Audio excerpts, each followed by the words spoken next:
Pessoal, eu espero que vocês tenham gostado desse vídeo que eu disponibilizei na aula anterior para vocês, que fala sobre a leitura, a literatura enquanto ferramenta, né? Enquanto possibilidade para a leitura do mundo, das coisas, das pessoas.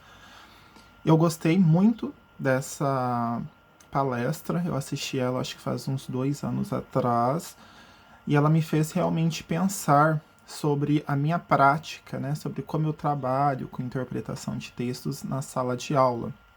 Eu achei muito interessante porque ela traz alguns elementos aí, né? Ela critica, na verdade, a forma como a gente trabalha com interpretação de textos na escola. Ela fala que muitas vezes um copia e cola. Quando eu pergunto ali para o aluno quem é o autor da história, qual que é o clímax, quais os personagens da história, né? Ela fala que muitas vezes a criança nem entende aquelas palavras, mas ela apenas reproduz ali o que a professora perguntou. E eu achei bastante bacana porque, assim, é interessante, assim, a gente trabalhar com esse tipo de interpretação, porque é importante que a criança compreenda, que a criança identifique alguns elementos ali no texto, mas ela também fala que, além disso, é importante que a gente ensine a criança a olhar para o mundo, para as coisas, para as pessoas.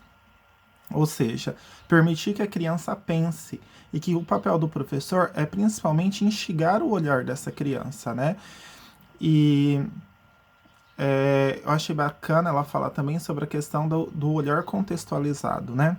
Um olhar ali que não fique somente no texto.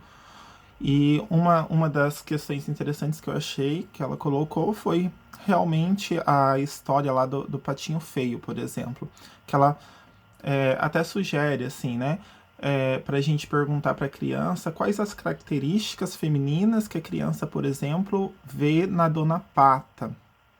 E que então fazer toda uma contextualização ali.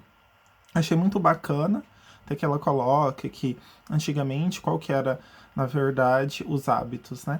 Era as mulheres irem para a igreja, né? As pessoas, na verdade. Então, e colocava a roupa mais bonita para poder ir na igreja, porque o que era mais importante, assim, na verdade, não que era o que é mais importante, né? Mas o que tinha um valor, assim, muito grande era, depois da igreja, ficar ali fora conversando, trocando ideias, né? Então, era basicamente o que a gente tem, na verdade, hoje, como uma balada, né? Como sair para um shopping. Eu achei bastante bacana.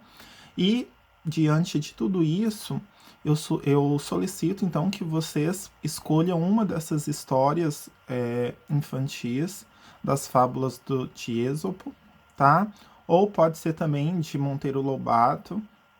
E que vocês, então, coloquem assim, coloquem o nome da história, o autor, né? E que vocês coloquem, então, de que forma vocês trabalhariam com os alunos, levando-os a pensar, levando-os a refletir, né? Olhar para o mundo, para as coisas, para as pessoas. Além dessas perguntas, né? Qual é o personagem da história? Quem que é o autor da história? Qual é o clímax?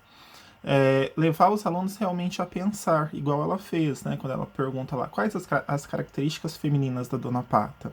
Ou a formiguinha e a neve. Nossa, será quem que eram as formigas, né? Se a gente se as formigas fossem não fossem formigas, por exemplo, com quem a gente pode comparar? Ah, os trabalhadores. Por quê? Porque antigamente, lá, sabe? Então eu acho acho bastante bacana vocês pensarem nisso para o dia a dia de vocês aí na sala de aula. Até porque tem muitos que já atuam como estagiários, tem muitos que ainda vão atuar, afinal o curso forma para isso, né, para docência. Então eu solicito a atividade dessa semana é essa, tá?